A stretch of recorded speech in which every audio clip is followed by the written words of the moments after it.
ओमकार कहेंगे।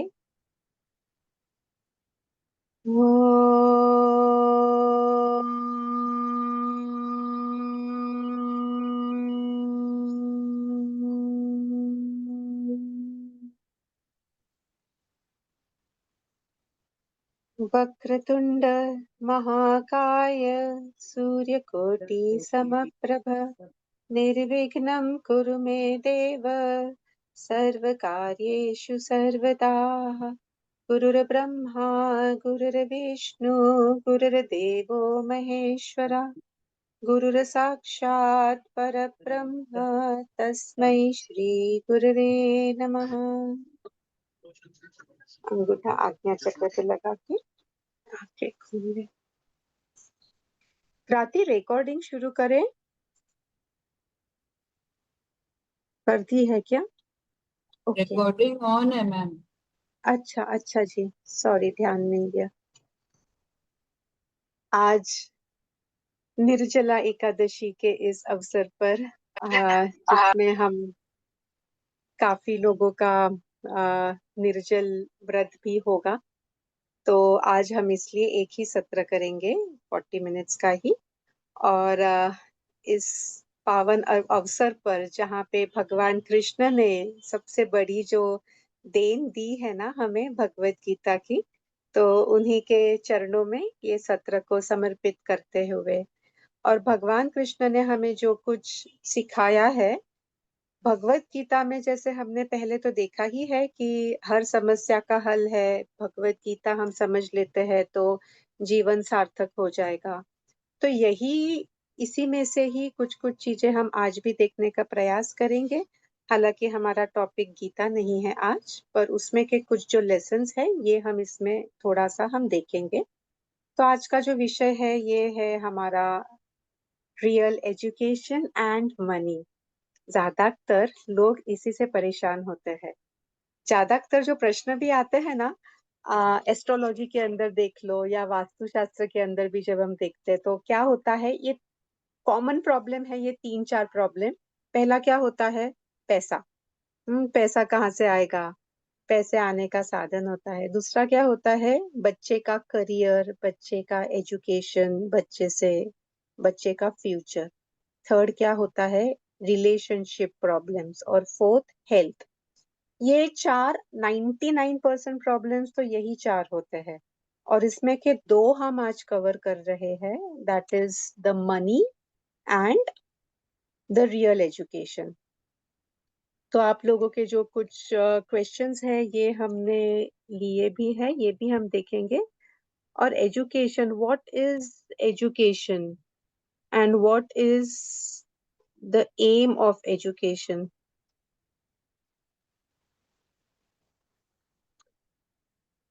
एक मैं पोस्टर ढूंढने का प्रयास कर रही हूँ। ये एक बहुत बड़े साइकेट्रिस्ट है, वर्मा जी। इन्होंने देखिए लिखा है कि what is the goal of education. आप लोग डिस्क्राइब करिए, एजुकेशन का उद्देश्य क्या है? हम जो शिक्षण लेते हैं इसका उद्देश्य क्या है? आपका उद्देश्य क्या है? अभी आप अगर एक पालक की भूमिका में हैं, आप आपके बच्चों को अगर दे रहे हैं शिक्षण, तो क्या आप चाहते हैं आपके पालक आपके बच्चे अचीव कर सके बाद में? तो what is the role of education according to you?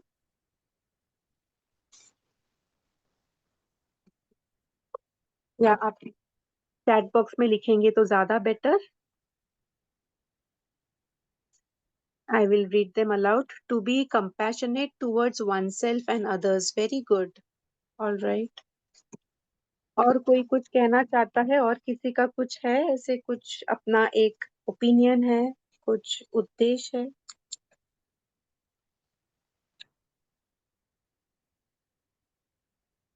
किसी का नहीं है कुछ opinion? And it is okay to be wrong. अगर हम गलत भी हो जाए तो कोई दिक्कत नहीं है, यहाँ हम बस एक चर्चा क्षेत्र है। To be able to realise one's own true potential. Very nice. और जीवन देखिए विकास। यहाँ पे गलत तो कोई वैसे भी नहीं होता है, बिकॉज आपके नजरिया से आपको जो लगता है वो आप सही हो। हाँ, प्रिया जी आप कुछ कह रहे हैं? हाँ जी, जीवन विकास के लिए शिक्षण ऐसा होना चाहिए जो जीवन विकास। Very nice, very nice. जीवन विकास के लिए to be strong from the part of mind, body and soul, ये लिखा है क्या? To be very healthy, amazing, बहुत बढ़िया। All right. To be independent, empowerment, life skills, very nice. Okay, तो यहाँ पे एक बहुत बड़े साइंटिस्ट एंड रिसर्चर है। He can be self dependent in all aspects and work for uplifting the society and environment, very nice. तो बहुत बढ़िया सभी के ओपिनियन। और ये सही गलत तो कुछ होता नहीं है, सभी लोग सही है अपने अपने पर्याय से। पर हम एक ब्रॉड लेवल पे हम ब्रॉड लेवल पे देखते हैं। ये जो एक बहुत बड़े रिसर्चर है, साइंटिस्ट है, एजुकेशनिस्ट है, बहुत उसके ऊपर सत्र भी लेते हैं, डॉक्टर वर्मा, इन्होंने क्या लिखा है? Goal of education is to equip a person to live happily in nature. या do we agree with this? हर एक इंसान को एंडिंग में क्या चाहिए होता है? हैप्पीनेस चाहिए होता है ना। भले ही आपको कोई भी साधन से मिले, कोई भी तरीके से मिले, पर आनंदित तो होना चाहिए। तो सबका अल्टीमेट उद्देश्य क्या है? तो आनंदित होना। तो यहाँ पे ये साइंटिस्ट ने एक और चीज ऐड किया है, to live happily in nature. और इसके आगे है ना, ये लिखते हैं, ये बहुत इंटरेस्टिंग है, देखिए। आजकल का एजुकेशन क्या कर रहा है, ये लिखते हैं, to equip the person to live unhappily and ruining the nature. Nature को डिस्ट्रॉय करके अनहैप्पीली रहना, ये आज के एजुकेशन का एक बाय साइड इफेक्ट है। उसके कारण ऐसा घटित हो रहा है। तो सोचने वाली बात है। हम लोग सोचे कि हमने, आप में से साइंस के स्टूडेंट्स कितने हैं? यहाँ पे हैंड रेस करेंगे तो मैं देख लूंगी। ओके, बहुत कम है। Okay,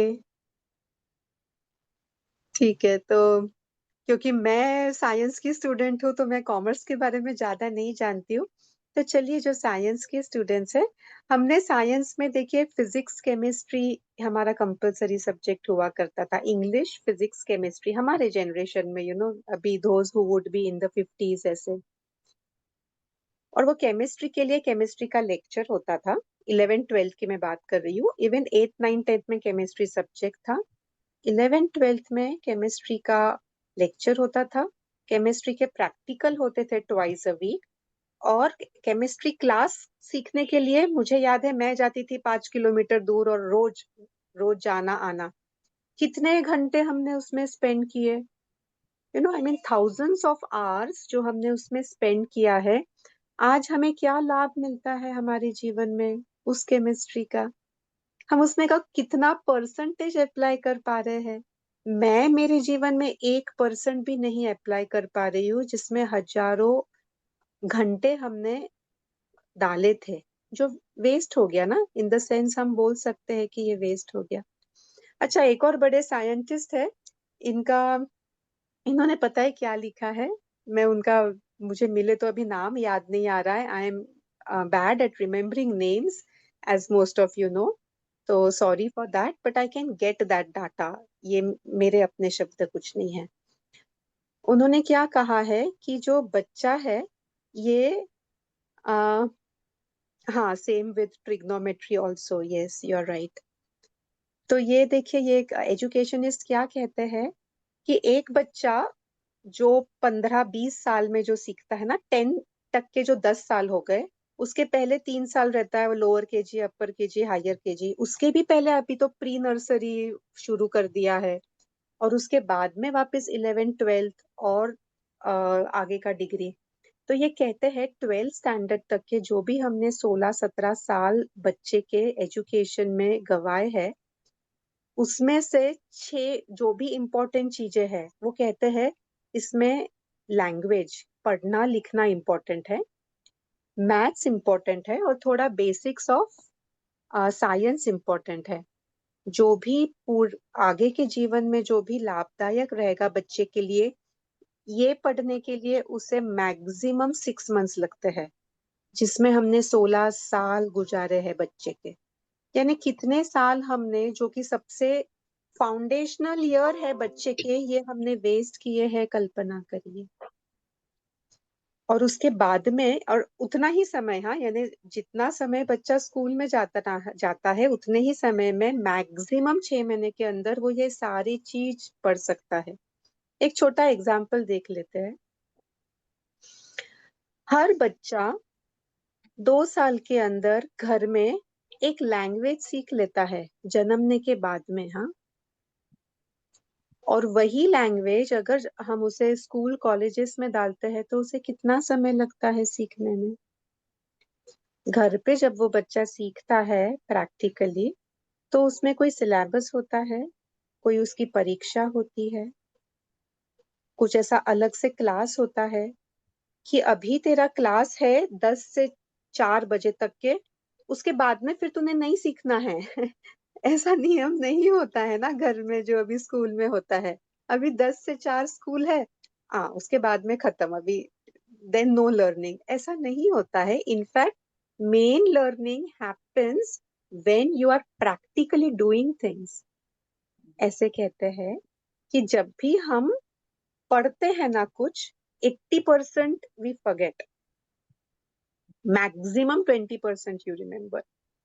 I am sorry, I will reframe that. When you hear things, जब आप सुनते हैं कोई चीज, 80% चीज आप भूल जाते हैं। जब आप देखते हैं कोई चीज आंखों से, तो 50% भूल जाते हैं। पर जब आप करते हैं प्रैक्टिकली, तो 80% रिटेन होता है। तो that's why learning by doing is very important, and that's why the practical learning जो है ये बहुत ज्यादा इंपॉर्टेंट है, जो कि मिसिंग है स्कूल्स में। क्यों? क्योंकि ये जो स्कूल, इसका अभी आप हिस्ट्री देखिए। पहले हमारी गुरुकुल परंपरा थी। गुरुकुल परंपरा थी जहाँ पे बच्चा सही मायने में सीखता था। पर जब ब्रिटिशर्स आए और उन्होंने जब जो सर्वे किया, ये उन्होंने खुद लेटर्स में लिखा हुआ है, हम सभी लोग जानते भी है। भारत के ऊपर राज करने के लिए, वो भी क्यों? क्योंकि सोना बहुत था हमारे यहाँ, सबको धन चाहिए था। और यहाँ पे राज करने के लिए उन्होंने लेटर लिखा कि सबसे पहले हमारे शिक्षण प्रणाली के ऊपर उन्हें कब्जा करना होगा, उसे उन्हें बर्बाद करना होगा, तभी हम वो ब्रिटिशर्स, अंग्रेज जो है वो भारत पे रूल कर सकेंगे। इसलिए उन्होंने हमारी गुरुकुल परंपरा जो है उसको नष्ट किया और इंट्रोड्यूस किया ये अभी की ऐसी शिक्षण प्रणाली जिसमें से क्रिएटिविटी जो है बच्चे की वो मर जाए, और यहाँ से प्रोड्यूस होए डोंकीज।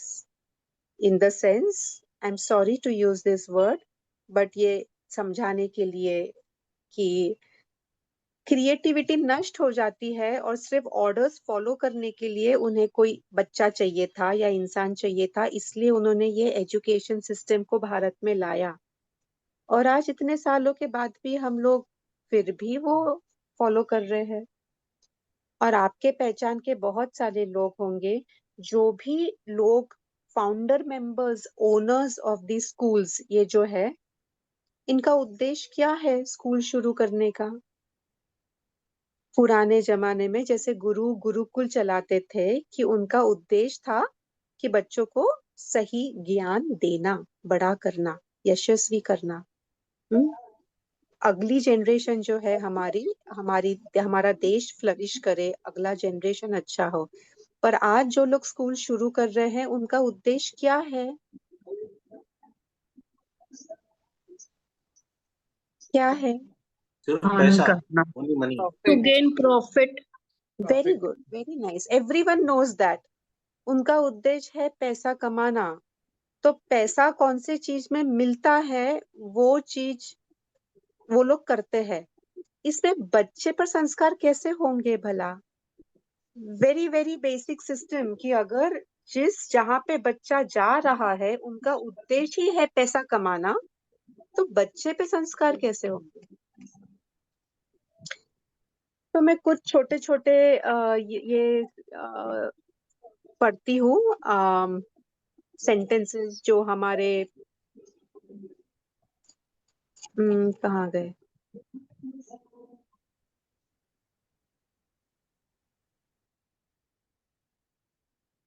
एनीवे, ओके, मैंने एक अच्छा, मैं कौन से सेंस में एक बात कर रही हूँ, तो अम, एक मेरा एजुकेशन से रिलेटेड एक बैकग्राउंड दे देती हूँ। मुझे अभी ये जब भी मिलेगा मैं देखती हूँ ये। 22 years मैं कॉलेज में प्रोफेसर थी, जिसमें से 10 साल मैं कॉलेज में एचओडी थी। पर बीआर्च जब मैंने किया, आर्किटेक्चर कॉलेज में मैं प्रोफेसर थी। आर्किटेक्ट हूँ मैं, काफी लोग नहीं जानते हैं बट या, तो आर्किटेक्ट कॉलेज में प्रोफेसर होने के बाद में 12 साल प्रोफेसर थी। फिर मुझे एचओडी के लिए चुना गया, और एचओडी बनने के लिए मेरे पास एक्चुअली एमआर्च की डिग्री नहीं थी। और तब उन्हें जरूरत थी, उन्हें लगा तो उन्होंने मुझे बना दिया। उसके बाद में मेरे जॉब के लिए जरूरत थी, एचओडी होने के लिए it is necessary that you should be masters. फिर 15 साल कॉलेज में सिखाने के बाद में मैंने मास्टर्स इन आर्किटेक्चर किया। तो ये जो फेज था ना, ये इसलिए इम्पोर्टेंट था क्योंकि मुझे प्रैक्टिकल एक्सपीरियंस था टीचिंग का। और फिर मैं वापस से लर्निंग मोड में गई हूँ। लर्निंग मोड में मुझे इतनी रुचि आई ना मास्टर्स करते वक्त, कि फिर मैंने masters in psychotherapy and counselling भी किया। और जब मैंने मास्टर्स इन साइकोथेरेपी और काउंसलिंग किया, तो वहां पे हमें थीसिस करना था। तो थीसिस का टॉपिक मैंने चुना था the effect of psychology on the development of students. मेरा खुद का एक अनुभव था, क्योंकि 15 साल सिखाने का पहले 17 साल तब तक हो गए थे, तो वो अनुभव था। और मेरे थीसिस के अंदर मैंने जो एग्जाम्पल्स लिखे हैं, वो मैंने अपने रियल लाइफ में एज अ लेक्चरर जो अननोइंगली इम्प्लीमेंट किया था, वो काफी सारे एग्जाम्पल्स मैंने लिखे हुए हैं जो साइकोलॉजिकल बेस पे थे, without having a formal education, but unknowingly that thing was there. Why that was there astrologically, हम लोग ये एस्ट्रोलॉजी के इसमें देखेंगे, जिसमें अलग अलग बुद्धि के कारक जो है, हमारे एजुकेशन के कारक है, फिफ्थ घर जो है, और बुद्धि के कारक जो बुध ग्रह है, ये बुध आदित्य योग बना रहे थे। और एस्ट्रोलॉजिकली इसको अभी छोड़ देते हैं। पर इसके कारण क्या हुआ, मेरा एजुकेशन का एक बेस भी था और मेरा लाइफ पर्पस भी था। और लाइफ पर्पस ही देखिए, मेरा वो होने के कारण जो भी लोग जुड़े हुए हैं, I mean giving education and learning, मेरा लाइफ पर्पस से अलाइन होने के कारण जो भी लोग इसमें जुड़ते हैं, थोड़ा या ज्यादा सकारात्मक प्रभाव तो वो महसूस कर ही पाएंगे। आप में से अगर कोई पहले जुड़े हुए हैं तो आपने वो शायद अनुभव किया होगा। और इम्पोर्टेंट क्या था ये, मैंने कुछ किया ये नहीं था इम्पोर्टेंट, इसमें इम्पोर्टेंट ये था कि मैं अपने लाइफ पर्पस से जुड़ी थी। और लाइफ पर्पस से जुड़ने के कारण जो भी हायर एनर्जीज करवाती है हमारे माध्यम से, वो हायर एनर्जीज का एक आशीर्वाद होता है, उनकी देन होती है, हम बस माध्यम होते हैं। पर हम माध्यम, यानी कर्म तो हमें करना ही होता है। जैसे भगवत गीता के 3 अध्याय के 8वें श्लोक में भगवान कहते हैं ना, नियतम कुरु कर्म त्वम कर्म ज्यायो य कर्मणः शरीर यात्रा पीछते न। हमारा शरीर है, एक सेकंड भी कर्म किए बिना नहीं रहता है। हम सोचे भी ना कि हम ध्यान के लिए भी अगर बैठ जाए, तो हार्ट बीट तो हो रहा है, लंग्स लिवर किडनी सब अपना फंक्शन तो कर ही रहे हैं। एक सेकंड भी नहीं रह सकते हैं, तो कर्म तो हमें करना ही है, वो इम्पोर्टेंट है। सो कुछ छोटे छोटे ये है जो मैंने एक किताब भी लिखी है इस चीज के अंदर, the complete student, bridging the gap between contemporary education and ancient teachings.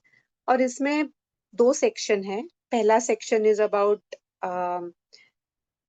Building the mindset of the reader. और सेकंड सेक्शन जो है, इसके अंदर भगवत गीता और वेद में के काफी सारे श्लोक्स है जो रेलिवेंट मैंने पाए, मेरे लिमिटेड जो भी अभ्यासक्रम हुआ था उसमें।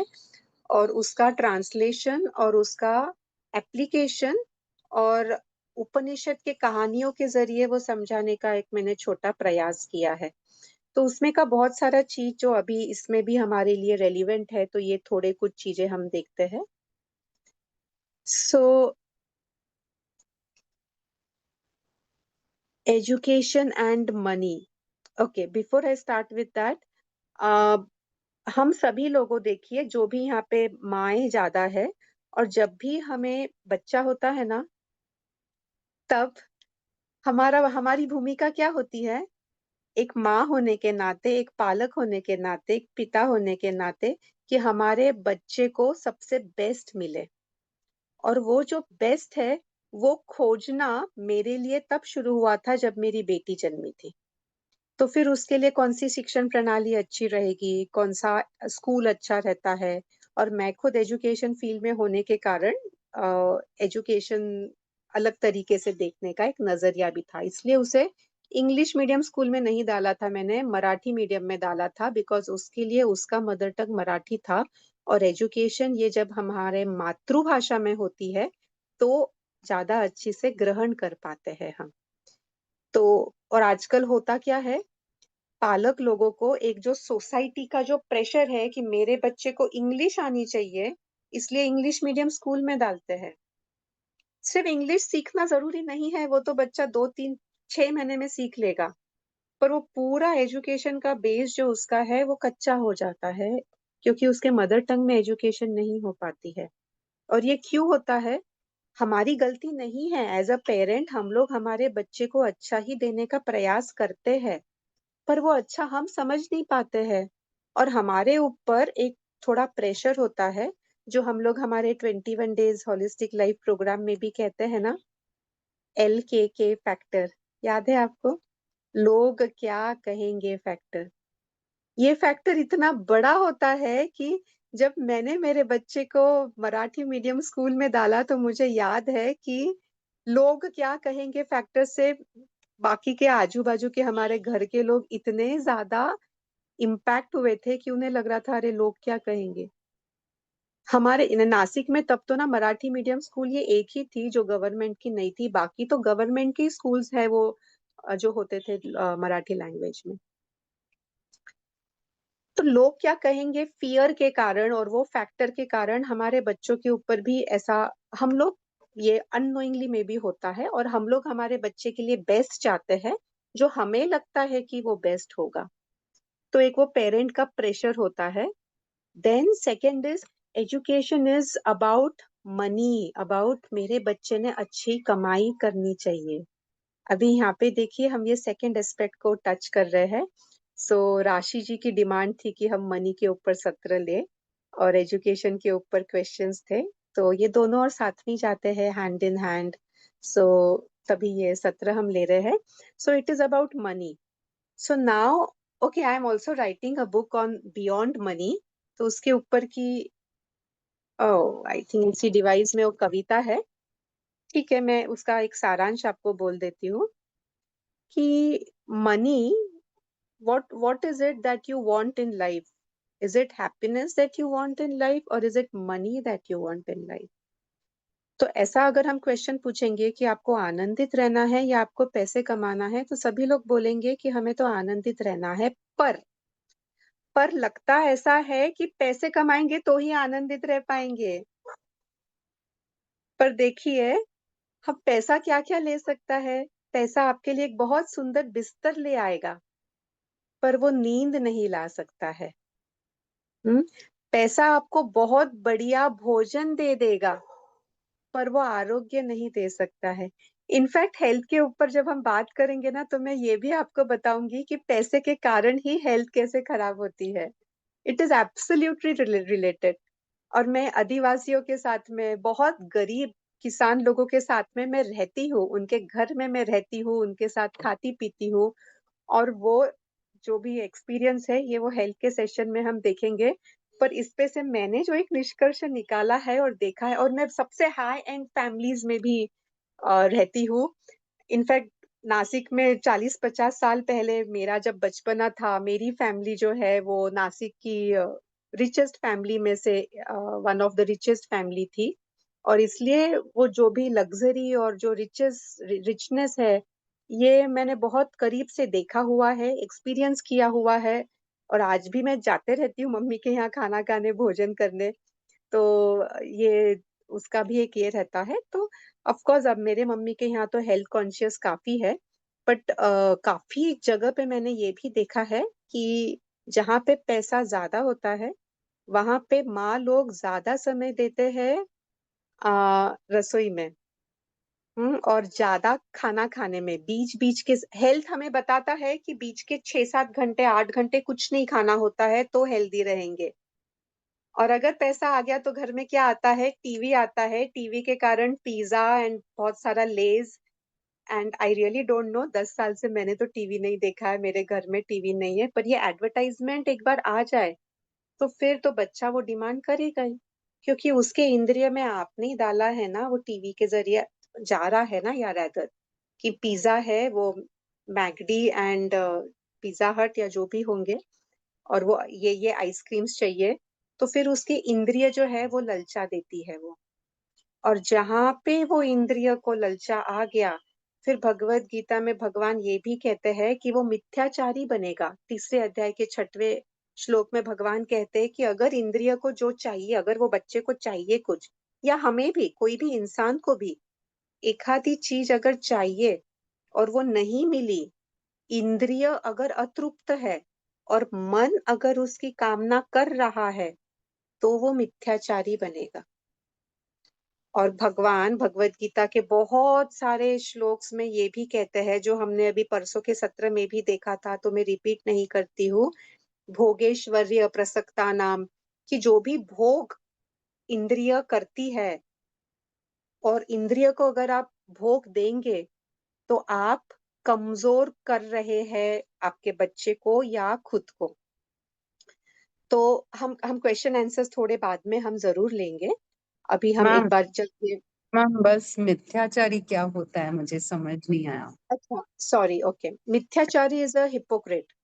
दैट मीन्स, जैसा एक बहुत सारे हमने देखे होंगे, कुछ साधु रहते हैं ना, या वो साधु के मन में समझ लीजिए सेक्स रहता है, हाँ, एक नारी रहती है या सेक्स रहता है, पर वो खुद ऐसा साधु या ब्रह्मचारी बन के घूमता है, पर वो ध्यान में बैठता है, आंखें बंद करता है तो दिमाग में उसके सेक्स आता है।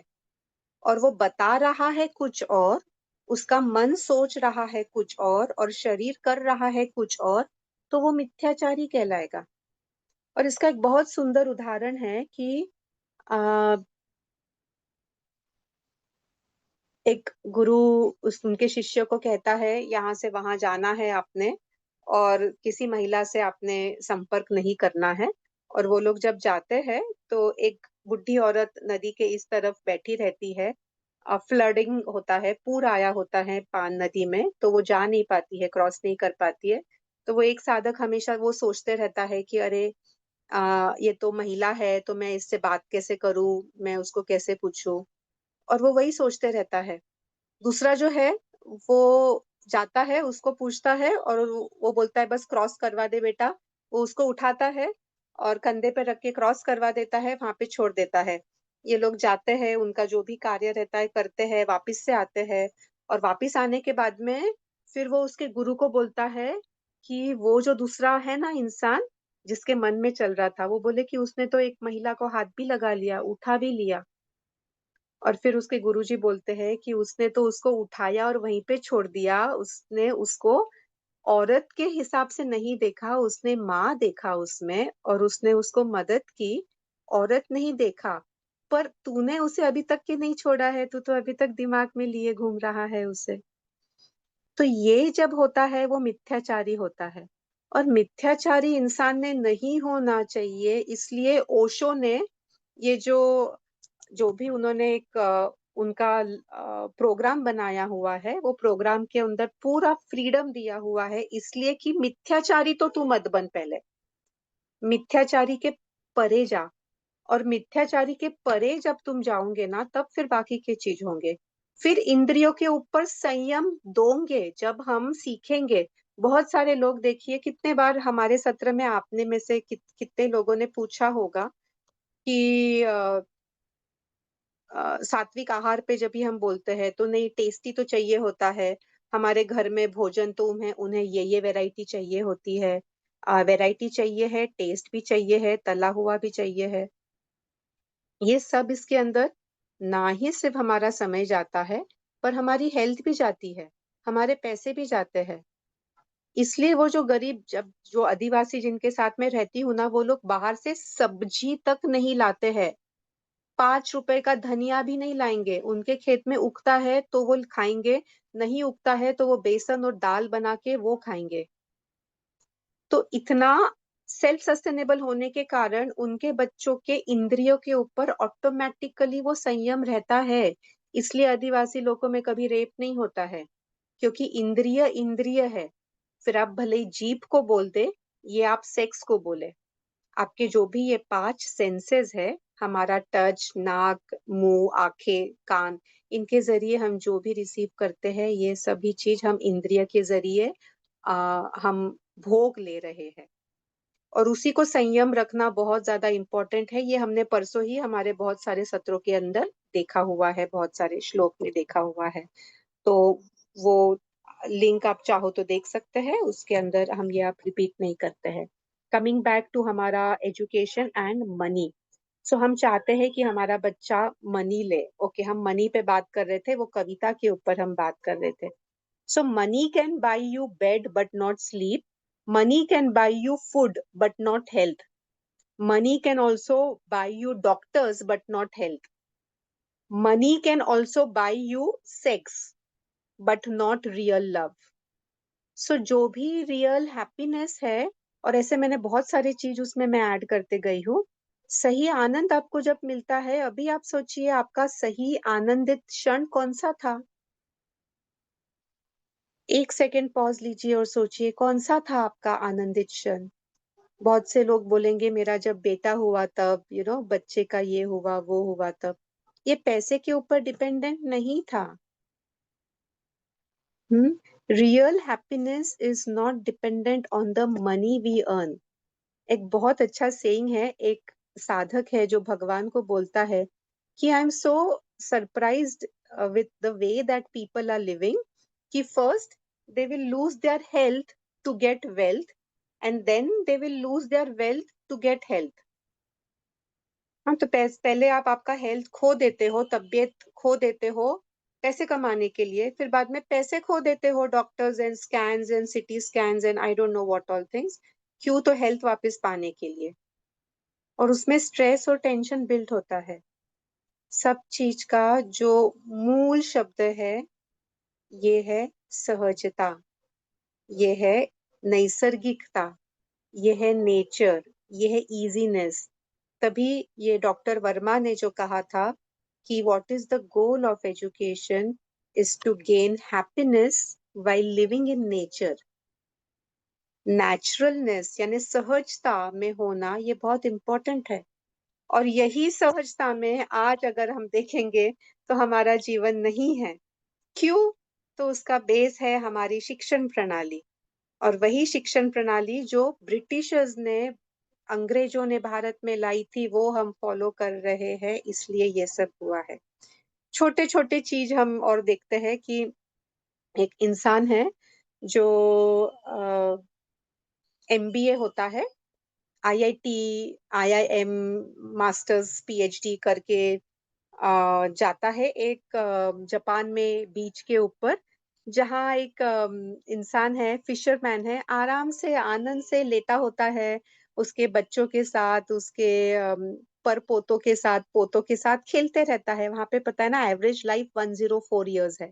103 साल का तो एवरेज लाइफ है। तो पोते पर पोते तो वहां पे बहुत कॉमन है ऐसे। ओक्लाहोमा करके तो वन ऑफ द प्लेस जहाँ पे सबसे हैप्पीएस्ट लोग और सबसे अम, ज्यादा उम्र के लोग पाए गए हैं, ये जगह है। तो वहां पे वो देखता है कि एक इंसान तो ऐसे ही टाइम वेस्ट कर रहे हैं, बस बीच के ऊपर पड़े हैं ऐसे ही।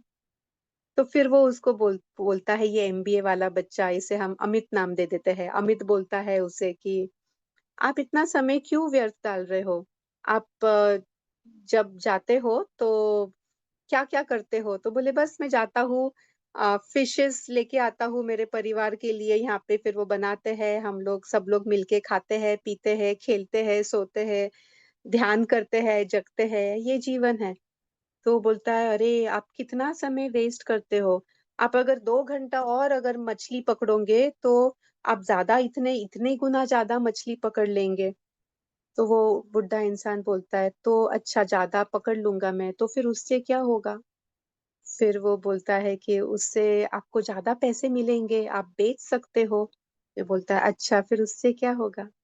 फिर ये बोलता है ज्यादा पैसे मिलेंगे तो आप ज्यादा आनंद पा सकोगे, आप ज्यादा समय दे सकोगे परिवार के साथ में। तो वो कहता है वो तो मैं अभी कर रहा हूँ।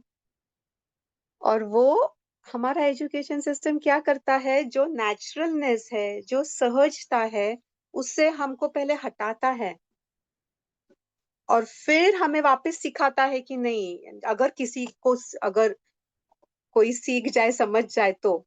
अभी देखिए, ध्यान करने बैठते हैं, मन भटकता है। और यही हमने बहुत सारे एक्सपेरिमेंट्स किए हैं, मैं बच्चों के साथ में रूरल एरिया में, यहाँ पे भी मैं ध्यान लेती हूँ या सत्र लेती हूँ। वो जितने एब्जॉर्प्टिव है, ओपन है टू रिसीविंग, शहर के बच्चे नहीं हैं। नासिक की सबसे बड़ी स्कूल, मैं नाम नहीं लूंगी, जो सबसे फेमस, सबसे एक्सपेंसिव है, वहां पे मैं सत्र लेने मुझे बुलाया था। और एक 6 स्टैंडर्ड का बच्चा है, तो उसको मैंने पूछा था कि what is happiness for you and what do you want to do. तो उसका उत्तर था कि उसको हैप्पीनेस किस में मिलता है, शो ऑफ करने में हैप्पीनेस मिलता है, was the answer. I was zapped. इतना दुख हुआ था मुझे कि बच्चे का आनंद का परिभाषा क्या है, शो ऑफ करना। पर ये क्यों हुआ है? क्योंकि उसके स्कूल के जो ओनर्स है, वो ही वैसे ही करते हैं। तो वो बच्चा तो वही सीखेगा ना। बच्चे को आप जो सिखाओगे वो नहीं सीखता है।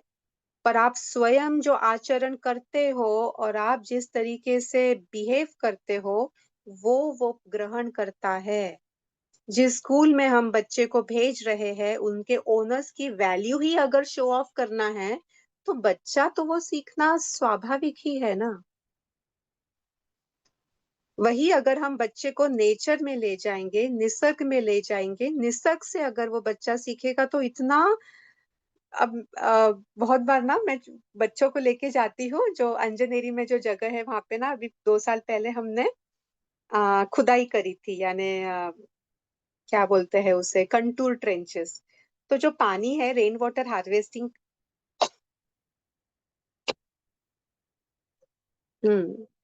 आज निर्जल एकादशी है। ओके तो चलिए, कंटूर ट्रेंचेस करने के लिए हम लोग जाते थे। और वो मई महीना था। यस, मई महीना ही था। वहां पे वो बच्चे लोग आम के पेड़ पे चढ़ जाते थे, बड़ा वाला पेड़ था। उसका मैंने डाला था वीडियो, आई थिंक फेसबुक पे भी 2 साल पहले।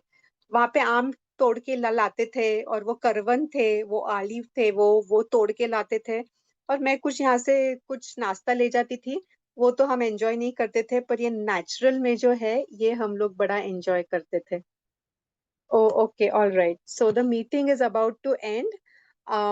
हम लोग ये, आई थिंक ये टॉपिक बहुत बड़ा है, नहीं मैम, पर मीटिंग इसमें। एंड नहीं होगी। अच्छा, ओके ओके क्रांति, ठीक है। चलो, सो लेट्स कंटिन्यू। ओके, थोड़ा समय हम 15 मिनट ही बोलेंगे और लेते हैं, पर आज हम इसका समाप्त करेंगे जल्दी। और आज आराम करने का भी दिन है, निर्जल एकादशी का भी दिन है, तो हम थोड़ा ध्यान में और बनेंगे बाद में। इसी के साथ में एक हमने छोटा टॉपिक जो मिस किया है, वो हम पहले देखते हैं। Examples, examples from history. Einstein, Thomas Edison, Newton, Maxwell, ये सभी लोगों को स्कूल में से निकाला गया था। और आज भी अगर जो सर्वे एक हुआ है बड़ा सारा, ये सर्वे के अंदर देखिए, जो एजुकेशन में एज अ स्टूडेंट जो यूनिवर्सिटी टॉप किए हुए बच्चे हैं, आज वो लोग जॉब कर रहे हैं, जो फेल हुए हैं ना उनके हाथ के नीचे कंपनी शुरू की है, जो फेलियर्स है उन्होंने कंपनी शुरू की है। 90% you will find like this.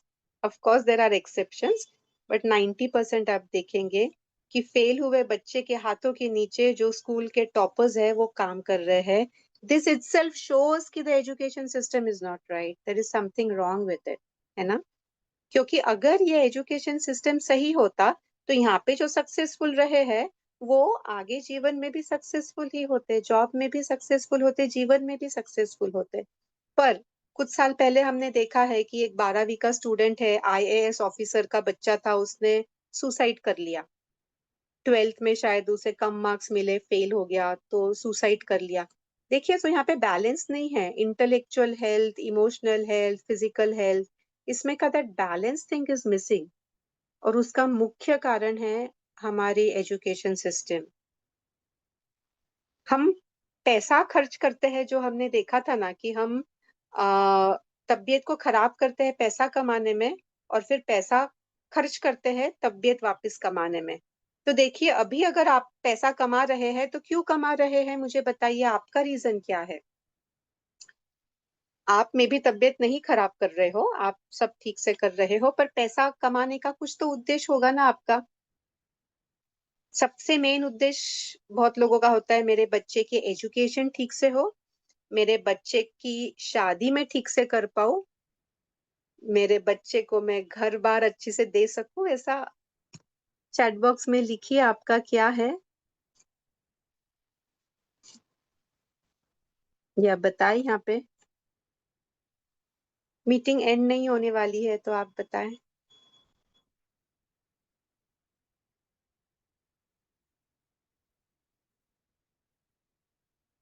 Yes, some answers. आप पैसे क्यों कमाना चाहते हैं या क्यों चाहते हैं पैसे, उससे आपको क्या मिलने वाला होता है? अच्छा, आप यहाँ पे भले ही मुझे ना बोले, मैंने ऑलरेडी पैसे को इतना एक निगेटिवली ये कर दिया है, तो आप मुझे ना बोले, आप स्वयं को बोलते, स्वयं स्वयं के लिए लिख ले कि पैसे कमा के आपको क्या मिलने वाला है, आपके बुक में आप लिखिए। हाँ, यस वंदना जी, लग्जरी मिलने वाली है। ट्रैवल करे, to sustain life, to be joyous. To be joyous, we know, we have seen, we don't need money. Real happiness doesn't come from money, only for our daily needs money required. Daily needs हमने देखे हैं, जैसे मैं आदिवासी जो family के साथ रहती हूँ, वो उनके छोटे से लैंड के ऊपर उनको जो भी लगता है वो पूरा की पूरा सब उगाते हैं, कुछ भी नहीं लाते हैं वो बाजार से।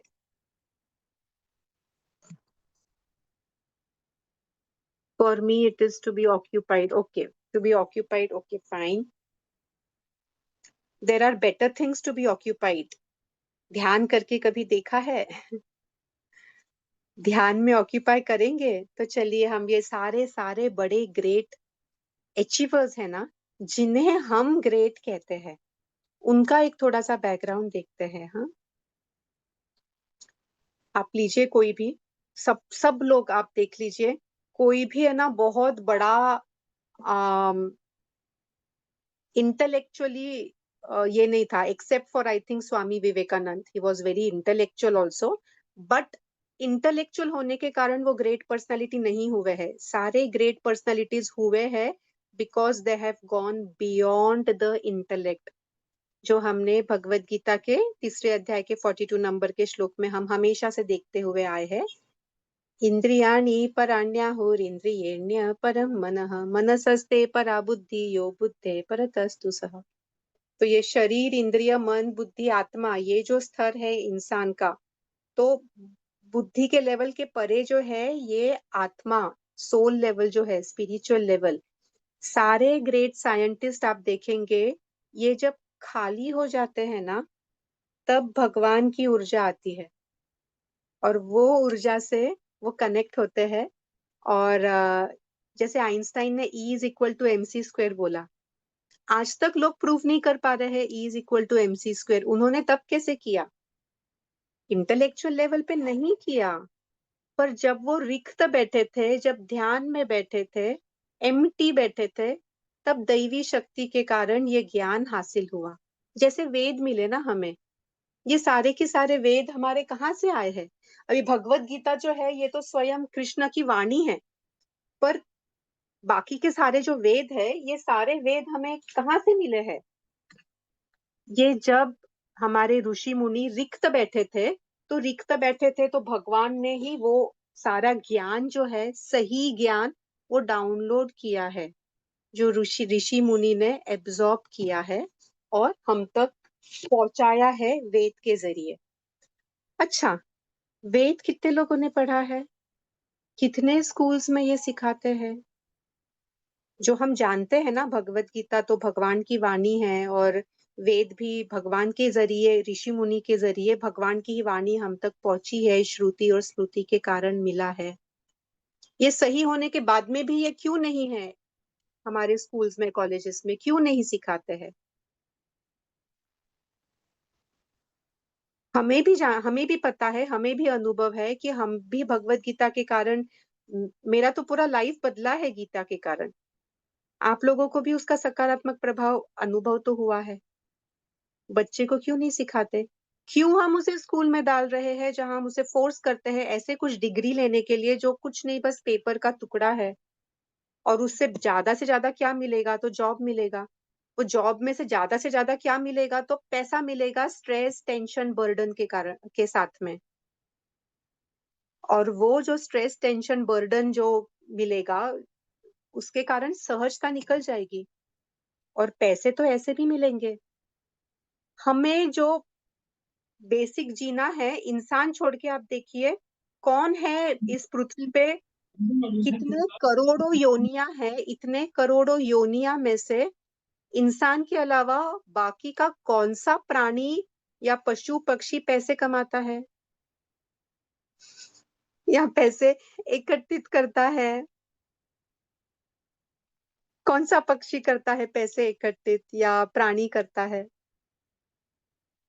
ज्यादा से ज्यादा क्या करते हैं देखिए, बरसात की या ठंडी के वो सीजन की तैयारी के लिए वो लोग थोड़ा सा भोजन जो है वो एकत्रित कर लेते हैं, है ना।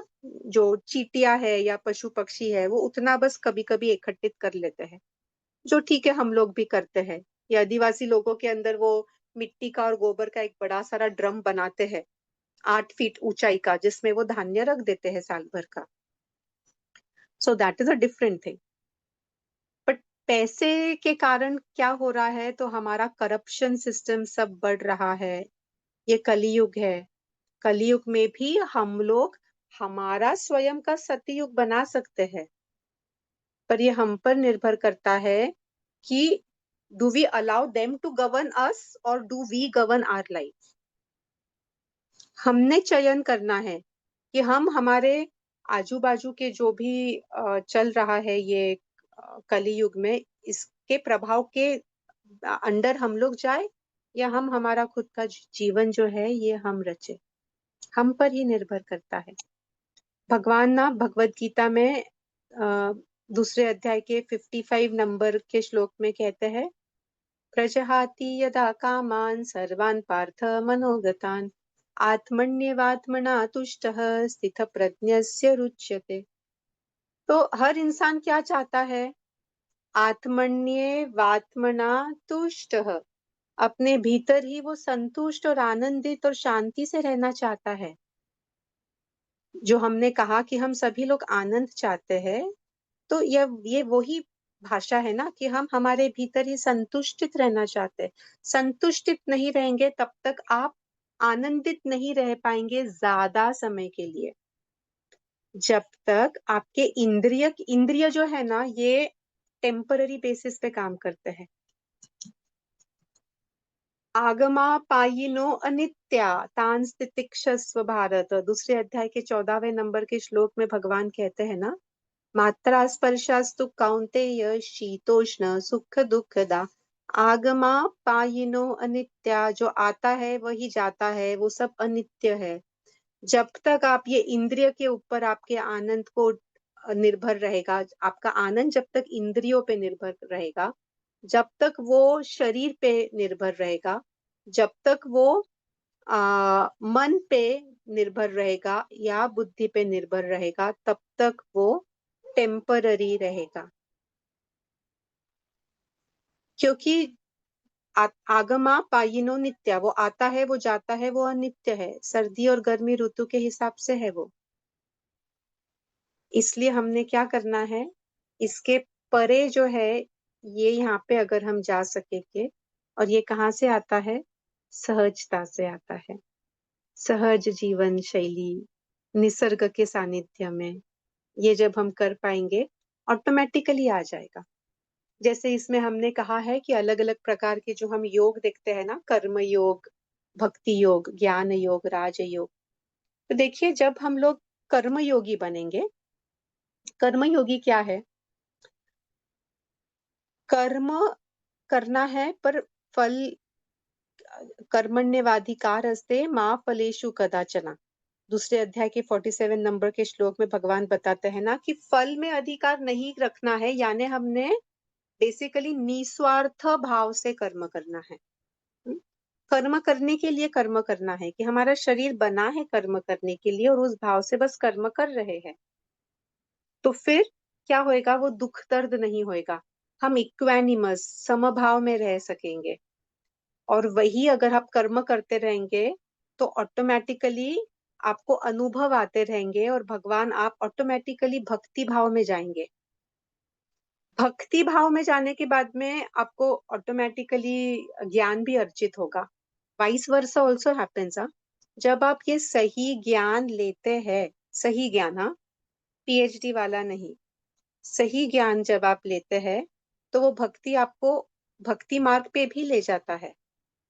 तो दरअसल कोई भी इंसान का सिर्फ एक ही मार्ग नहीं रहता है, बाकी के मार्ग थोड़े या ज्यादा पैमाने पे साथ में जुड़े ही होते हैं, ऑटोमेटिकली हो जाता है। अभी जैसे हम कहते हैं मीराबाई, ये वैसे देखेंगे तो भक्ति योगी थे ना, भक्ति योगी नहीं थे, मेजरली उनका भक्ति था। पर भक्ति के कारण क्या होता है, सही नॉलेज भी उन्हें आ जाता है, वो ज्ञान योगी भी हो जाते हैं, उन्हें पता चल जाता है, ज्ञान आ जाता है कि मैंने ये चीज करना है, ये नहीं करना है, क्योंकि भगवान वो दिशा दे देते हैं।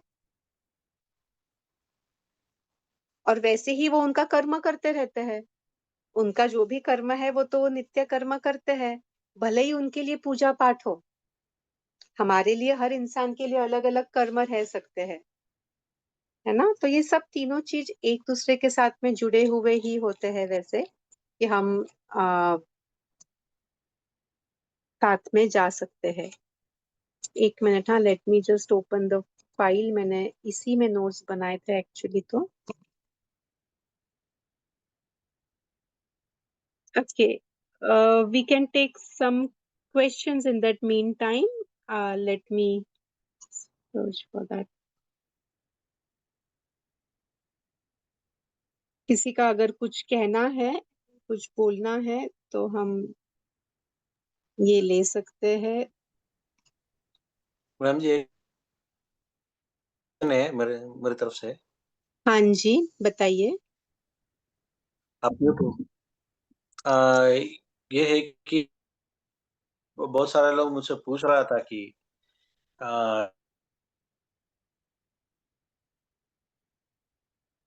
हाँ जी, बताइए। क्या हम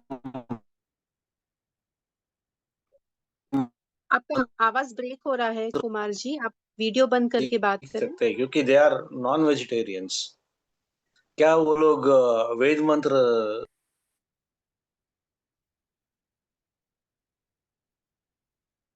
क्या वो वेज मंत्र, यही सुना मैंने सिर्फ। आ, जो जो वेद मंत्र जो कुछ लोग सीख सकते हैं क्या, कि they are all non vegetarians actually? हाँ हाँ, बिल्कुल सीख सकते हैं, उसमें कोई क्योंकि बात नहीं है। उससे उससे कुछ परिणाम उनके अंदर होता है क्या, अगर नॉन वेजिटेरियंस कुछ सीखे तो? इसलिए तो मुझे वो लोग पूछ रहे थे ऐसा कुछ होता है क्या करके। तो लोग वेज बन जाएंगे। देखिए मैं आपको बताती हूँ क्या होता है इसके ना, वो स्वामी जी ने भी बताया था। देखिए, तो आ, सहजता से हम हमारे जीवन में कोई भी चीज करते हैं ना। अब देखिए, आप किसी इंसान को, उन्होंने एक एग्जाम्पल दिया था, स्वामी शैलेंद्र सरस्वती जी जब थे ना यहाँ पे, महीना भर यहाँ रुके थे, जो सत्र भी हमने लिया था, वो महर्षि महेश योगी के साथ में 30 साल रहे थे। तो वहाँ के बहुत लोग आते थे, वो बोलते थे कि मैं तो नॉन वेजिटेरियन हूँ, मैं नॉन वेज नहीं छोड़ने वाला हूँ, बाकी आप मुझसे जो भी चाहिए वो आप करवा लो। तो महर्षि महेश सेड ओके ठीक है, आप नॉनवेज छोड़ने की आपको जरूरत नहीं है, आप हमारे साथ में रहिए, ध्यान करिए, हमारा सब चीज फॉलो करिए, ऐसा बाकी का। तो वो करते गए। और 2 महीना भी नहीं लगा, 2 महीने के अंदर सबने खुद होकर ही नॉनवेज छोड़ दिया, खुद होके, उन्हें बोलना नहीं पड़ा। और ये पता है क्यों होता है? अभी इसमें फर्क देखिए, एक है कि एक माँ है, उसके बच्चे को जबरदस्ती कर रही है कि नहीं देखो ये चीज करनी है, नॉनवेज छोड़ना ही है तुझे, ये नहीं करना, या कोई भी एक्टिविटी जबरदस्ती कर रही है वो माँ, बच्चे को करने के लिए कह रही है, और बच्चे की इच्छा नहीं है करने की, फिर भी माँ जबरदस्ती कर रही है, क्योंकि माँ को मालूम है वो उसके अच्छे के लिए है। और सेकंड किस्सा है कि जहाँ पे वो बच्चे को खुद होके अनुभव आता है, अंदर से लगता है, और वो खुद उसके उसकी इच्छा से करने लगता है। ये दोनों, इसके अंदर आपको जमीन आसमान का फर्क आपने अनुभव किया होगा। पहले सिचुएशन में बच्चे का और माँ का रिश्ता भी खराब हो जाता है, क्यों? तो माँ जबरदस्ती करती है। और वही जो सेकंड किस्सा है, जिसमें वो माँ बच्चे को, ठीक है तुझे जो करना है ना तू कर, you are not, you don't belong to me, you have come through me but you are not to me, you are not for me, you have just come through me, ये रियलाइजेशन हो जाता है ना, तो एक freedom भी वो देती है, और वो बच्चा अपना अपना रियलाइज भी कर लेता है, उसके जीवन के मार्ग में रहेगा तो।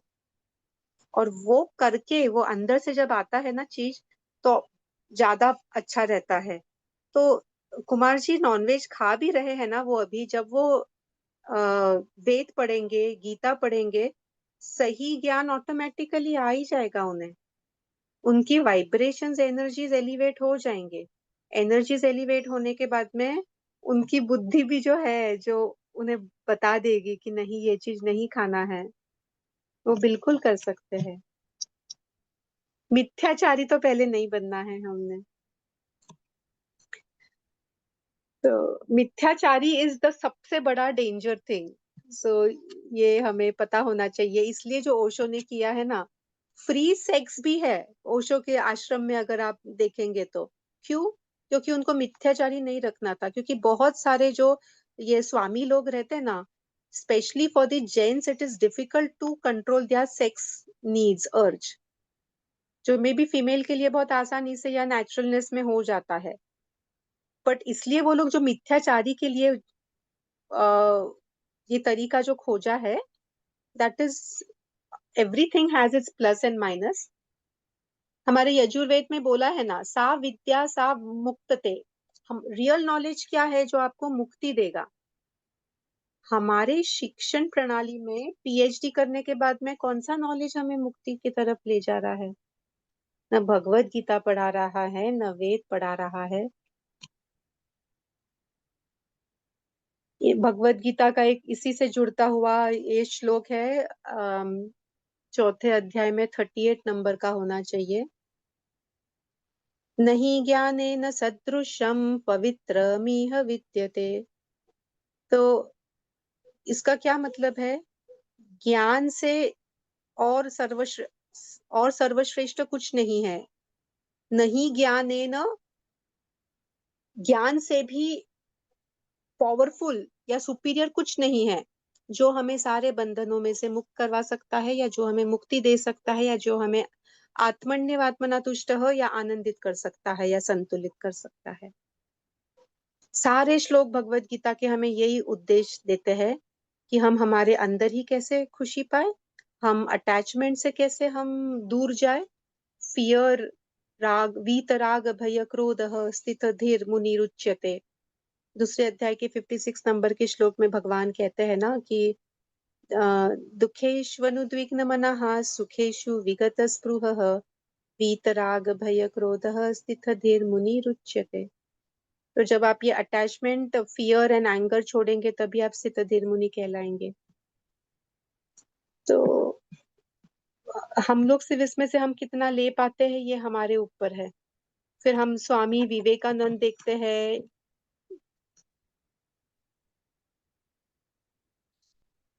सारे सारे बड़े लोग जो है, मदर टेरेसा भी देख लो, क्या शिक्षण हुआ था उनका।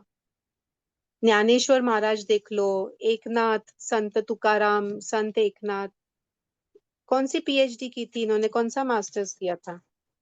उन्होंने भगवत गीता पढ़ी थी, उन्होंने वेद का अभ्यास किया था। और इसलिए आज तक वो इतने ग्रेट पर्सनालिटीज है उनके जाने के बाद में भी। And one more thing, one question, ask yourself, हमें शरीर मिला है, दैट मीन्स हमारा बर्थ हुआ है, तो हमारा डेथ भी होना निश्चित है।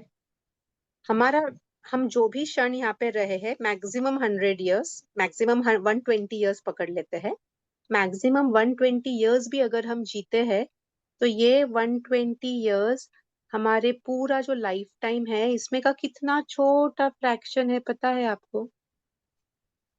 हम 84 लाख योनि में से होकर फिर मानव जन्म मिलता है। मानव जन्म भी पता नहीं कितने जन्म मिले होंगे हमें पहले, कुछ अच्छे कर्म रहे होंगे इसलिए हमें आंख नाक हाथ पैर सब है, भारत में जन्म मिला है, बहुत बड़ी बात है ये। जब हम, क्यों बड़ी बात है ये हम बाद में देखेंगे। उसमें से सिर्फ one life time of 100 years, ये कितना छोटा टाइम पीरियड है। 84 लाख योनि में के कितने इंटू हाउ मेनी 100, हर एक का इंटू 100 भी करना पड़ेगा ना, 84 लाख इंटू 100, क्योंकि 100 ईयर्स हम बोल रहे हैं। अभी 100 ईयर्स के हिसाब से वो कितना छोटा है। ये जो छोटा सा हमें जीवन मिला है, इसके अंदर हम किस तरीके से हम ये शरीर छोड़ के जाएंगे, जब तो हम वो शरीर को अभी पकड़ के बैठे हैं और हम वो पूरा वेस्ट कर रहे हैं हमारा अभी का जीवन, कि हमें एक्चुअली क्या पाना है ये नहीं दिख रहा है। We are blinded. Bhagavad Gita में भगवान वापस बोलते हैं कि धूमेना व्रियते एव नहीं, जैसे आईने के ऊपर है ना, धूल जम जाती है तो उसमें हमें हमारा चेहरा नहीं दिखता है, या जब अग्नि के ऊपर पूरा धुआं धुआं हो जाता है तो हमें नीचे की जो अग्नि है नहीं दिखती है। और वैसे ही जब सूर्य भगवान के ऊपर बादल आ जाते हैं तो हमें सूर्य भगवान नहीं दिखते हैं, उसके पीछे छुप जाते हैं, या गर्भ के अंदर बच्चा होता है, गर्भ उसको छुपा देती है। वैसे ही हमारे बुद्धि के ऊपर भी है ना, ये जो संस्कार आ जाते हैं ना हमारे एजुकेशन सिस्टम के, तो वो हमें सही आत्मा के तरफ पहुंचने नहीं देती है। और सही आत्मा तक अगर हमें पहुंचना है ना, तो हमें रियल नॉलेज हमें मिलना चाहिए। रियल नॉलेज हमने देखा, सा विद्या सा मुक्तते, तो विमुक्त ये अगर होना है, मुक्ति पानी है, तो सही नॉलेज हमने पाना होगा। Okay, so with that I think हम लोग थोड़ा क्वेश्चन आंसर्स के लिए ओपन करते हैं फोरम। हम 2 मिनट और लेंगे, बातें करेंगे और 2 मिनट। किसी से कुछ, अगर किसी को कुछ कहना है इसमें, हम ये कंटिन्यू भी कर सकते हैं, चाहिए उतने सत्र। ये बहुत बड़ा टॉपिक है, रेलिवेंट टॉपिक है।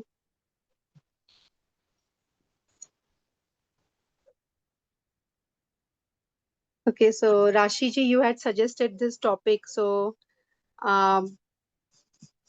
yes, you can start with your sharing. Nothing ma'am, after listing, अब ये पूरा सेशन सुनने के बाद ऐसे ही लग रहा है कि कहाँ से शुरू करें,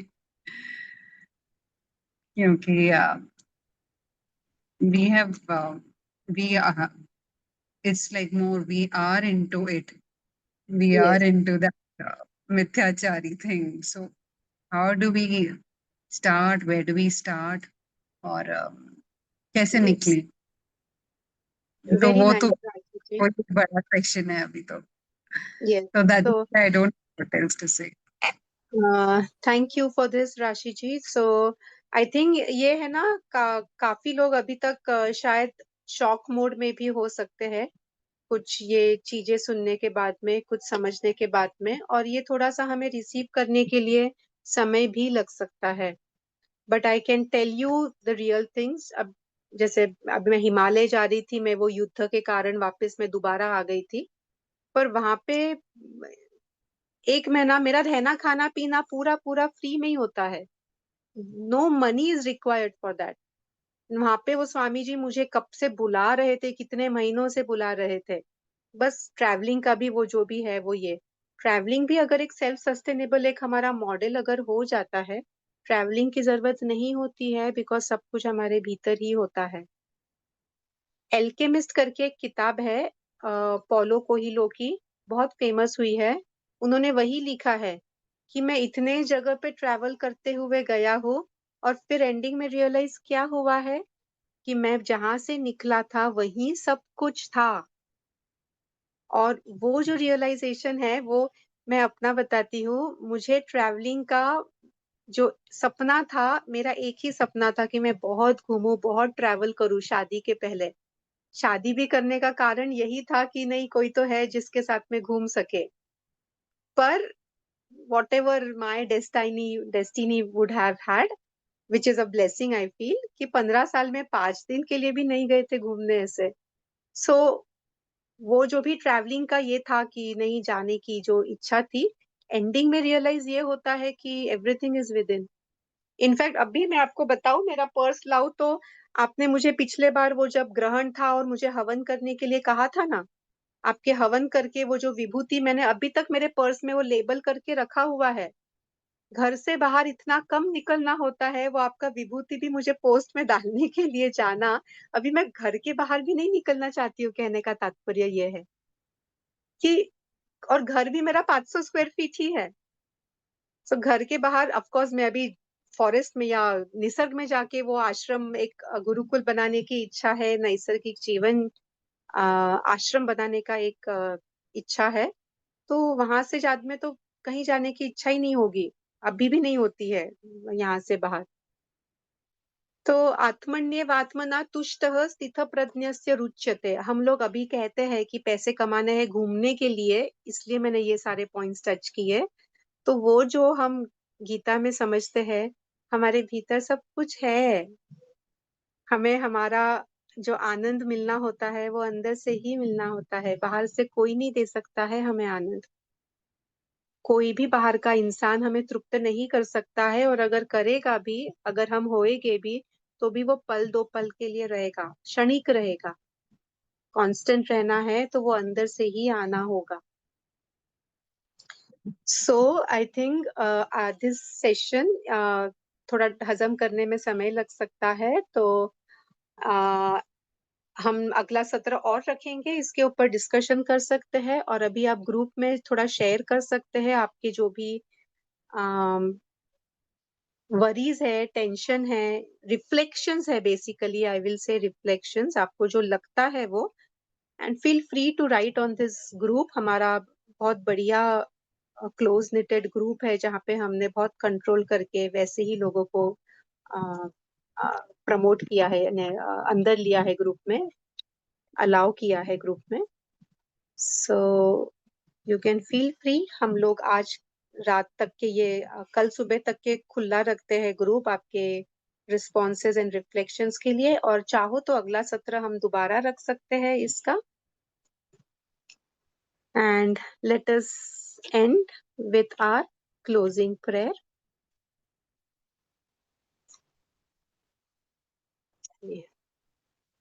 प्रार्थना से समाप्ति करेंगे। सभी के लिए मंगल प्रार्थना। ओम सर्वे भवन्तु सुखिनः, सर्वे सन्तु निरामयाः, सर्वे भद्राणि पश्यन्तु, मा कश्चित् दुःखभाग् भवेत्। ओम शांति शांति शांति।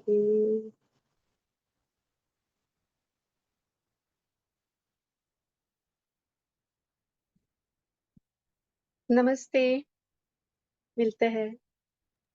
नमस्ते मैम। नमस्ते। नमस्ते नमस्ते। देखिए, सत्र के कारण ना ऊर्जा आ गई। दिन भर वो निर्जल एकादशी है, पानी भी नहीं पिया था ना सुबह से, तो शाम तक एनर्जी कम हो गई थी। पर अब ये सत्र है, लाइफ पर्पस से जुड़ा है, एनर्जी आ गई। मुझे लग भी नहीं रहा है अभी कि अरे ऐसा कुछ है। सहजता में होना चाहिए सब चीज ऐसे। So yes, thank you for this. Thank चलिए, यू धन्यवाद। So much ma'am. Thanks. Thank you.